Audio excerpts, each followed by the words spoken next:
திருநள்ளாறு சனிப்பெயர்ச்சி வாக்கியப்படி நடக்கக்கூடிய சனிப்பெயர்ச்சி. இந்த சனிப்பெயர்ச்சியால் திருமண யோகங்கள், தடைப்பட்ட திருமணங்கள், தள்ளி போன திருமணம், செகண்ட் மேரேஜஸ்க்கெல்லாம் எவ்வளோ அலையன்ஸ், எவ்வளோ பரிகாரங்கள் நம்ம சொல்லி கொடுத்துருக்குறோம். அதே போல் இந்த 7.5 சனியினால் அல்லது இந்த சனிப்பெயர்ச்சியினால் மெயினாக உத்தியோக மாற்றங்கள், ஜாப் சேஞ்சஸ், இடமாற்றங்கள். சனி வந்துட்டார்னு கேள்விப்பட்டாலே அவங்கவுங்க பேக் எடுத்துன்னு கிளம்ப ஆரம்பிச்சிருவாங்க. அப்போ அதை போல இடமாற்றங்கள், வேலை மாற்றங்கள், தொழில் மாற்றங்கள், கடன் சுமைகள், உங்களுக்கு இருக்கக்கூடிய லோனை கொஞ்சம் கடன் நீங்கள் கேட்ட இடங்களில் ரொம்ப எளிமையாக ஈஸியாக கேட்ட கடன் பணம் உங்களை சேரும்.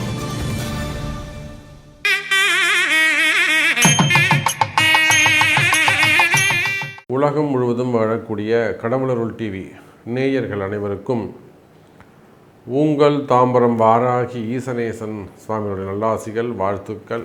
ஜெய் வாராகி, ஜெய் வாராகி. அன்பு பக்தர்களே, சனிப்பெயர்ச்சி நம்ம எல்லோரும் ஆவலோடு எதிர்பார்க்கக்கூடிய சனிப்பெயர்ச்சி 2026 வாக்கியப்படி நடக்கக்கூடியது திருநள்ளாறு சனிப்பெயர்ச்சி. அப்போது இது நாள் வரையிலுமே கூட திருக்கணிதத்தின்படி ஏற்கனவே சனி பயிற்சி நடந்து போச்சு. கும்பராசிலிருந்து மீனராசிக்கு சனி பகவான் பயிற்சி அடைஞ்சிட்டார். இருந்தாலும் ஒரு சில குழப்பங்கள் இருந்தது. கம்ப்ளீட்டாக சனி பயிற்சி முடிஞ்சுதா இல்லையா அப்படிங்கிற ஒரு கம்ப்ளீஷன் இல்லாமல் இருந்தது. ஸோ இனி அந்த டவுட் வேண்டாம். இப்போ சனி பயிற்சி எப்போ நடக்குது அப்படின்னு பார்த்தீங்கன்னாக்கா 2026 6/3/2026 மார்ச் மாதம் 6ஆம் தேதி காலை 8:25 மணிக்கு எல்லாம் வல்ல சனி பகவான் புரட்டாதி நட்சத்திரம் 3வது பாதத்திலிருந்து புரட்டாதி நட்சத்திரம் 4வது பாதம் கும்பராசியிலிருந்து மீனராசிக்கு பயிற்சி அடைகிறார். சுபம். அப்போது யாராக இருந்தாலும் இந்த லாஸ்ட் 1 இயராக பிறந்த குழந்தைகளுக்கெல்லாம் ஒரு கன்ஃபியூஷன் இருந்தது. திருக்கணிதப்படி ஜாதகம் எழுதுனா சனி மீனத்தில் இருப்பார், வாக்கியப்படி ஜாதகம் எழுதுனா கும்பத்தில் சனி இருப்பார். அப்போ இந்த மாதிரி நிறைய குழப்பங்கள் இருந்தது. ஸோ இனிமேல் குழப்பங்கள் வேண்டாம், ஒரே கருத்தோடு இருக்கலாம். சனிப்பெயர்ச்சி மார்ச் 6ஆம் தேதி திருநள்ளாறு சனிப்பெயர்ச்சி, வாக்கிய சனிப்பெயர்ச்சி நடக்குது. அப்போது இந்த சனிப்பெயர்ச்சியால் என்னெல்லாம் நடக்க போகுது, ஃபஸ்ட்டு யாருக்கெல்லாம் 7.5 சனி ஆரம்பம் அப்படின்றத பார்த்துருவோம். ஃபஸ்ட்டு கும்பராசி அன்பர்களுக்கு. கும்பத்தை பொறுத்தவரையிலும் ஜென்ம சனி கம்ப்ளீட்டாக முடியுது. நிறைய கும்பராசி என்பர்கள் அதுதான் கேட்டாங்க, சாமி எனக்கு உண்மையிலே கும்பராசின்னு சொல்கிறீங்க, நீங்கள் அந்த 7.5 சனி முடிஞ்சுதா இல்லையா, ஜென்ம சனி விலகித்தா இல்லையா? ஸோ நிறைய கும்பராசி என்பர்கள், மீனராசி என்பர்கள் அதை கேட்டுக்கிட்டே இருந்தாங்க. ஸோ கும்பராசி என்பர்களே உங்களுக்கு கம்ப்ளீட்டாக ஜென்ம சனி முடிஞ்சு பாத சனி ஆரம்பம். அதே போல் மீனராசி என்பர்களுக்கு முழுக்க ஜென்ம சனி ஆரம்பம். கவனம் தேவை. ஜென்ம சனிங்கிறது ரொம்ப முக்கியமான ஒரு சனி பகவான். அதனால் ஜென்ம சனி ஆரம்பம். அது போச்சுன்னா மேஷராசிக்கு முதல் முறையாக 28 ஆண்டுகளுக்கு பிறகு, கிட்டத்தட்ட 30 வருஷம்னு சொல்லலாம், ஆனாலுமே கூட 28 ஆண்டுகளுக்கு பிறகு மீண்டும் மேஷராசிக்கு 7.5 சனி ஆரம்பம். எல்லா இடத்திலும், எல்லா செயல்பாடுகளிலும், சிந்திக்கும் காரியங்களில் கூட கொஞ்சம் டைம் எடுத்துக்கணும். வேறு ஒன்றும் இல்லை, நிறைய டைம் எடுத்து யோசித்து செயல்பட்டிங்கனாக்கா நிச்சயமாக சனி பகவான் உங்களுக்கு துணை நிற்பார். அப்போ மேஷராசிக்கு 7.5 சனி ஆரம்பம். அதே போல் ரிஷபராசி அன்பர்கள், ரிஷபத்துக்கு பொறுத்தவரையிலும் எல்லாருமே சொல்லுவாங்க ரிஷபத்துக்கு எந்த பிரச்சனையுமே இல்லையே, 7.5 ஒன்றும் கிடையாது அப்படின்வாங்க. ஆனால் ரிஷபராசி அன்பர்களே, ஒரு ரகசியம் சொல்கிறேன். இந்த முறை மீனத்துக்கு சனி பகவான் வந்துட்டாருன்னா 3வது பார்வையாக ரிஷபத்தை பார்க்க போகிறார். இந்த பார்வையினால் 80% ரிஷபராசி அன்பர்களுக்கு நல்ல மேன்மை ஏற்படும். பணவரவு, தனவரவு, யோகங்கள், அற்புதமான நல்ல யோகங்கள் ஏற்படும். ஒரு சிலருக்கு மட்டும் யாருக்கெல்லாம் அந்த தசாபுத்தி நல்லா இல்லாமல் இருக்கோ, பலவீனமான தசாபுத்திகள் நடக்குதோ, அசுபர்களுடைய தசாபுத்தி நடக்குது, ஒரு 20% மட்டும் எச்சரிக்கையாக கவனமாக இருந்தால் போதுமானது, அவ்வளோதான். அப்போ ரிஷபராசி அன்பர்களுக்கும் இந்த சனி பயிற்சியால் தாக்கங்கள் உண்டு. ரைட். ரிஷபத்திற்கு பிறகு சிம்ம ராசிக்கு அஷ்டம சனி, கன்னி ராசிக்கு கண்டக சனி. சிம்மம் கன்னி இவங்க 2 பேருக்குமே அஷ்டம சனி கண்டக சனி ஆரம்பம். அதே போல் தனுசு ராசி என்பர்களுக்கு அர்த்தாஷ்டம சனி 4-10 தொழில் சமாச்சாரத்தில் தொழில் விஷயங்களில் அவங்க கவனமாக இருக்க வேண்டும். ஸோ இது 7.5 சனி ஆரம்பம். யாருக்கெல்லாம் ரிலீஸ் ஆகுறாங்க, இந்த 7.5 சனிலேருந்து யாரெல்லாம் விடுபடுறாங்க? ஃபஸ்ட்டு எடுத்தோம்னாக்கா மகர ராசி என்பர்கள். இந்த பொங்கல் இந்த வரக்கூடிய எல்லா பண்டிகையும் மகர ராசிக்கு தான் சூப்பராக இருக்க போகுது. ஏன்னா மகர ராசி என்பர்கள் இனிமேல் 30 வருஷத்துக்கு பிறகு தான் அவங்களுக்கு இந்த 2வது சனி ஆரம்பிக்க போகுது. அதனால் மகர ராசி என்பர்கள் டோட்டலாக இந்த சனிப்பெயர்ச்சியிலேருந்து வெளியில் வந்துடுறாங்க. அதே போல் கடகராசி என்பர்கள் இந்த அஷ்டம சனிலேருந்து கம்ப்ளீட்டாக வெளியில் வந்துடுறாங்க. மிதுன ராசி என்பர்களுக்கும் கம்ப்ளீட்டாக இந்த சனி தோஷத்திலிருந்து இவங்க கம்ப்ளீட்டாக வெளியில் வந்துடுறாங்க. அதே போல் விருச்சக ராசி என்பர்கள் அவங்களும் அந்த அர்த்தாஷ்டம சனியிலிருந்து கம்ப்ளீட்டாக வெளியில் வந்துடுறாங்க. ஸோ மிதுனம், கடகம், விருச்சகம், இந்த மகரம், இந்த 4 ராசி என்பர்களும் டோட்டலாக கிளியர் ஆகிடுறாங்க. மார்ச் 6ஆம் தேதி நடைபெறுகின்ற இந்த சனிப்பெயர்ச்சி 12 ராசிக்கும் எப்படி எந்தெந்த இடத்துக்கு எந்தெந்த சனி பகவான் வராருன்றதை பார்த்துட்டோம். வாருங்கள் உங்கள் ராசிக்கு தனிப்பட்ட முறையில் எப்படி இருக்குன்னு பார்த்துருவோம். அன்பார்ந்த மிதுனராசி என்பர்களே, ஸோ மிதுனராசி என்பர்களுக்கு தான் அதிகமான சுபத்துவம் நன்மை. இப்போது உங்களுக்கு சனி பகவானால் எந்த பிரச்சனையும் கிடையாது. காரணம் என்னன்னாக்கா 10ஆம் இடத்தில் வரக்கூடிய சனி பகவான் 10ல் ஒரு பாவியாவது இருக்க வேண்டும். அதிலும் குறிப்பாக சனி பகவான் முழு அசுபர்.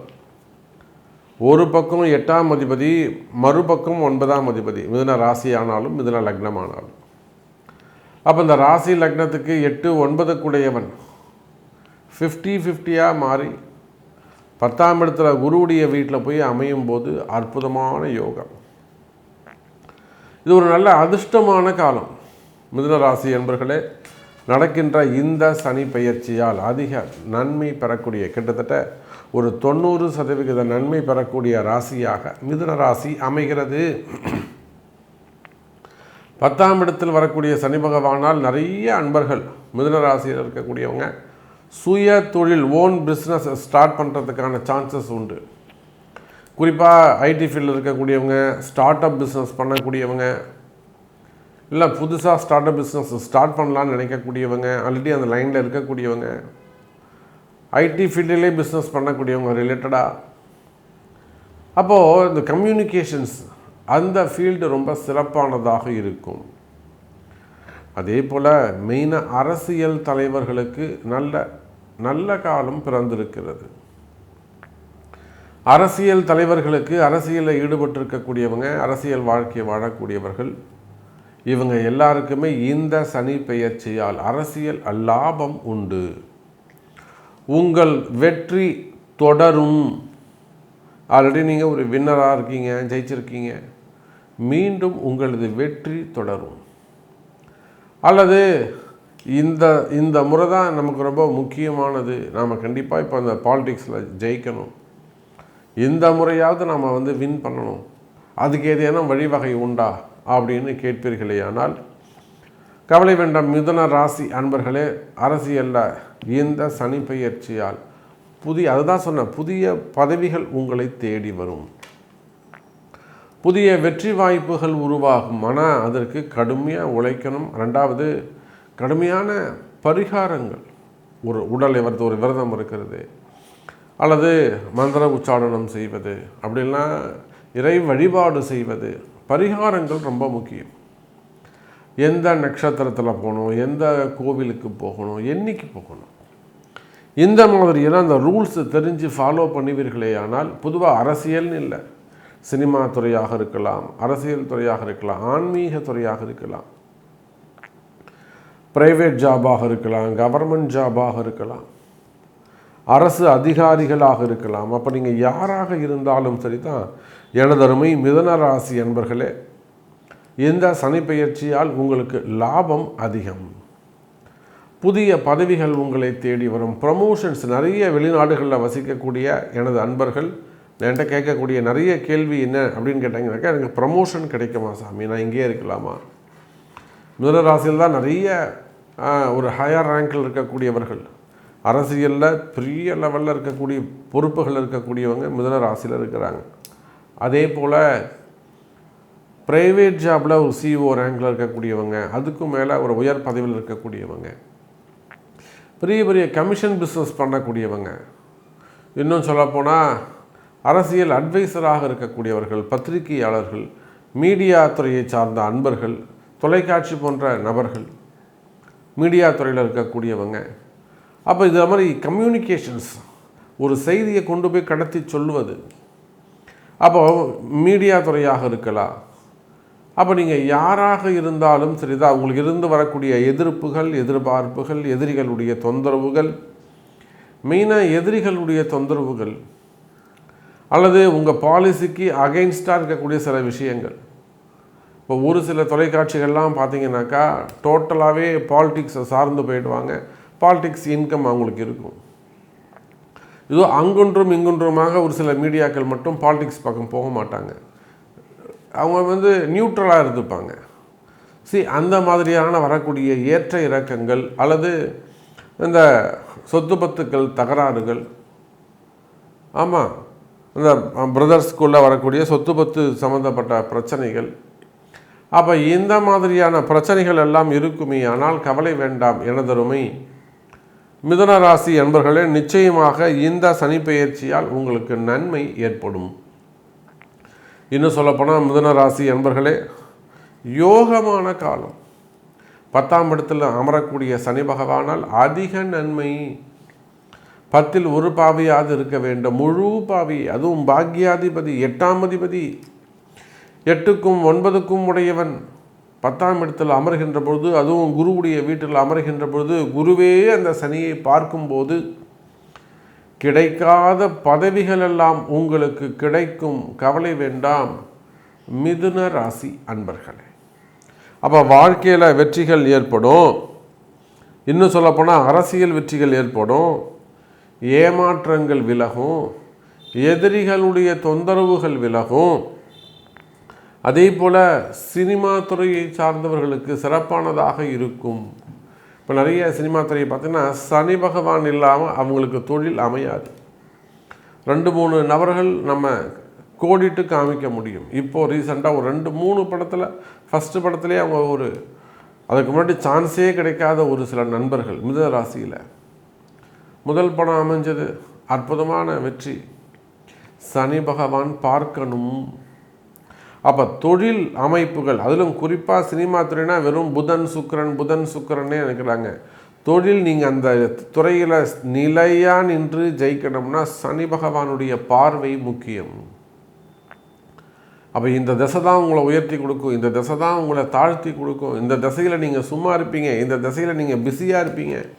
சொல்கிறோம்ல, இதெல்லாம் சொல்கிறதுக்கு தானே ஜாதகம் இருக்குது. அப்போ மிதுன ராசி என்பவர்களை இந்த சனி பெயர்ச்சியால் அதிக நன்மை பெறக்கூடிய ராசியாக மிதுன ராசி அமைகிறது. எல்லா இடங்களிலும் வெற்றி. வேலை வாய்ப்புகளாக இருக்கட்டும், வேலை செய்கிற இடமா இருக்கட்டும், அங்கே இருக்கக்கூடிய கஷ்ட நஷ்டங்கள், வேலை மாற்றங்கள், ஜாப் சேஞ்சஸ் வரக்கூடியது, இல்லை வேலையே இல்லாமல் இருக்கிறது, புதிய வேலை கிடைப்பது, இது எல்லாமே மிதுன ராசிக்கு நன்மை நடக்கக்கூடிய ஒரு ராசியாக இந்த சனி பெயர்ச்சி உங்களுக்கு அமைகிறது. அப்போ நிச்சயமாக மிதுன ராசி அன்பர்கள் பரிகாரங்கள் செய்து கொள்வது அவசியம். முடிந்தால் அந்த பரிகார ஹோமத்தில் நீங்கள் உங்கள் பெயரை பதிவு செய்து கொள்ளுங்கள் மிதுன ராசி அன்பர்கள். இந்த சனி பெயர்ச்சியால் திருமண யோகங்கள், பொதுவாகவே திருமண யோகங்கள் சிறப்பை தரக்கூடியதாக இருக்கும். முதல் திருமணம் சார், இப்போது சனி பகவான் தான் இந்த திருமணத்தை தீர்மானிக்கக்கூடிய, அவனுடைய தலையெழுத்து. ஒரு ஆணோ பெண்ணோ முதல் திருமணம் நடக்குது, அப்புறம் அது ஒரு பிரேக்கப் வருது, அப்புறம் செகண்ட் மேரேஜுக்கு ரொம்ப டிலே ஆகுது, இல்லை செகண்ட் மேரேஜ் பண்ணி அதுலேயும் கொஞ்சம் ட்ரபுள் வருது. இதெல்லாமே தலையெழுத்து, பாவகர்மா. அந்த கர்மா தியரியை தீர்மானிக்கக்கூடியவர் சனி பகவான் தான். அப்போ நடைபெறக்கூடிய இந்த சனி பெயர்ச்சி, அதுவும் குரு சனி தொடர்பு நான் ஏற்கனவே உங்களுக்கு சொல்லியிருக்கிறேன். மீனராசியில் குருவுடைய வீட்டில் அமர்ந்திருக்கக்கூடிய சனி பகவான் கண்டிப்பாக உங்களுக்கு நன்மையை செய்வார். அப்போ திருமணங்கள் நடக்கும். திருமணம் யோகங்கள், முதல் திருமணம், 2வது திருமணம், தாமத திருமணம், வயோதிக திருமணம், பெண் பசங்களுக்கெல்லாம் 35 வயசு 40 வயசு ஆக கூட கல்யாணம் ஆகாமல் இருக்குது. அதே போல் ஆண்கள் பெண்கள் இருவருக்குமே 2வது திருமணத்துக்காக காத்திருப்பது. மெயினாக காதல் திருமணங்கள், காதலில் வரக்கூடிய ஏமாற்றங்கள், நம்பி ஏமாறுவது. நிறைய ஒரு 8 வருஷமாக பழகுறோம், 5 வருஷமாக பழகுறோம், திடீர்னு பிரிஞ்சிட்டாங்க அப்படிங்கிறது. ஸோ அது மாதிரி காதல் திருமணங்கள், அந்த காதல் திருமணங்களில் வரக்கூடிய டிலே, தாமதங்கள், பிரிவுகள், அதெல்லாம் ரொம்ப மனவேதனையை ஏற்படுத்தணும். இதுதான் சார் கண்ணுக்கு தெரியாத வலி இருக்குது பார்த்தீங்களா, அதுதான் சனி பகவான். அந்த கவலை இருந்ததுன்னா அது சந்திரன். அது சனிச்சந்திர யோகம் இருக்குமே, ஆனால் அந்த பெயினும் இருக்கும், அதே சமயத்தில் அந்த அந்த கஷ்டமும் இருக்கும். அப்போ இந்த மாதிரியான திருமண யோகங்கள் கைகூடும். அதே போல் குழந்தை பாக்கியம், சனி பகவான் பார்க்காம குழந்தை பிறக்காது, எழுதி வச்சுக்கோங்க. ஏன்னா அவர் தான் கர்மாவை துவக்கி வைப்பவர். உங்களுக்கு அடுத்த வாழையடி வாழையாக உங்கள் கர்மா தொடரணும்னா குழந்தை பிறக்கணும். அப்போ இந்த சனி பயிற்சியால் குழந்தை பாக்கியங்கள் நிச்சயமாக 90% நன்மை உள்ளது. ஒரு 10% மட்டும் உங்கள் பிறப்பு ஜாதகத்தை கொண்டு ஆண் பெண் இருவருடைய ஜாதகத்தையும் பார்த்து அதற்குரிய பரிகாரங்கள், ஆலய வழிபாடுகள்லாம் செய்வீர்களேயானால் குழந்தை பாக்கியம் கண்டிப்பாக உண்டு. அதே போல் வீடு மனை யோகங்கள், வீடு கட்டுறது, வீடு மனை யோகங்கள், லோன் வாங்குறது, மெயினாக கடன் வாங்கக்கூடிய காலம். இப்போது 7.5 சனியில் கடன் கேட்டிங்கனாக்கா ஈஸியாக கடன் கிடச்சிடும். சிறு கடன் இருப்பது சிறப்பு. அதனால் வீடு மனை யோகங்கள் போன்ற நல்ல பாக்கியங்கள் எல்லாம் உங்களுக்கு கிடைக்க போகுது. ஸோ உலகம் முழுவதும் வாழக்கூடிய என் அன்பு பக்தர்களே, இந்த சனி பயிற்சியால் 90 to 95% உங்கள் எல்லாருக்குமே சிறப்பாக இருக்கும். உங்களுடைய கஷ்டங்கள் எதுவாக இருந்தாலும் உங்களுடைய பிறப்பு ஜாதகம் பேசும். ஸோ உங்கள் கஷ்டம் கிளியர் ஆகணும் அப்படின்னாக்கா நிச்சயமாக உங்களுடைய பிறப்பு ஜாதகம் பார்க்கணும். பார்த்து தான் இந்த சமயத்தில் நீங்கள் எந்த மாதிரியான வழிபாடுகள், எந்த தெய்வத்தை நீங்கள் கையில் எடுக்கணும், அதிகமான எந்த தெய்வத்தை நீங்கள் வழிபாடு செய்யணும் என்ப ரகசியங்களை அறிந்து, ஜோதிட ரகசியங்களை அறிந்து அல்லது உங்கள் பிறப்பு ரகசியங்களை அறிந்து வழிபாடு செய்வீர்களேயானால் நீங்களும் வெற்றியாளராக வலம் வரலாம் என்பதை தெரிவித்துக்கொண்டு மீண்டும் ஒரு அற்புதமான பதிவில் சந்திக்கிறேன். நன்றி, நமச்சிவாயம். ஜெய் வராகி, ஜெய் ஜெய் வராகி. கடவுள் அருள் டிவியை பார்த்தமைக்கு நன்றிகள். மேலும் இது போன்ற தகவல்களை தெரிந்து கொள்ள கடவுள் அருள் டிவியை சப்ஸ்கிரைப் செய்யுங்கள். மறக்காமல் பெல் ஐக்கானை கிளிக் செய்யுங்கள்.